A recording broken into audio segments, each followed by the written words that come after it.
Ben sana mecburum, bilemezsin. Adını mıh gibi aklımda tutuyorum. Büyüdükçe büyüyor gözlerin. Ben sana mecburum, bilemezsin. İçimi seninle ısıtıyorum. Ağaçlar sonbahara hazırlanıyor. Bu şehir o eski İstanbul mudur? Karanlıkta bulutlar parçalanıyor. Sokak lambaları birden yanıyor. Kaldırımlarda yağmur kokusu. Ben sana mecburum, sen yoksun. Sevmek kimi zaman rezilce korkuludur. İnsan bir akşamüstü ansızın yorulur, tutsak ustura ağzında yaşamaktan. Kimi zaman ellerini kırar tutkusu. Birkaç hayat çıkarır yaşamasından. Hangi kapıyı çalsa kimi zaman arkasında yalnızlığın hınzır uğultusu.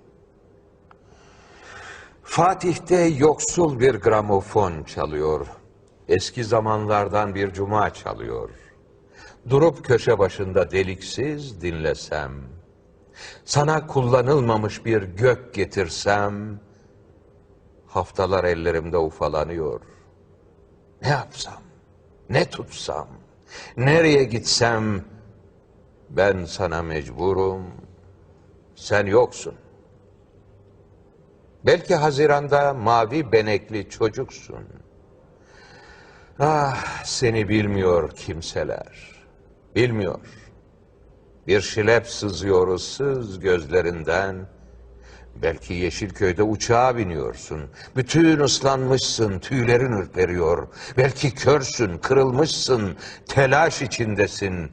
Kötü rüzgar saçlarını götürüyor.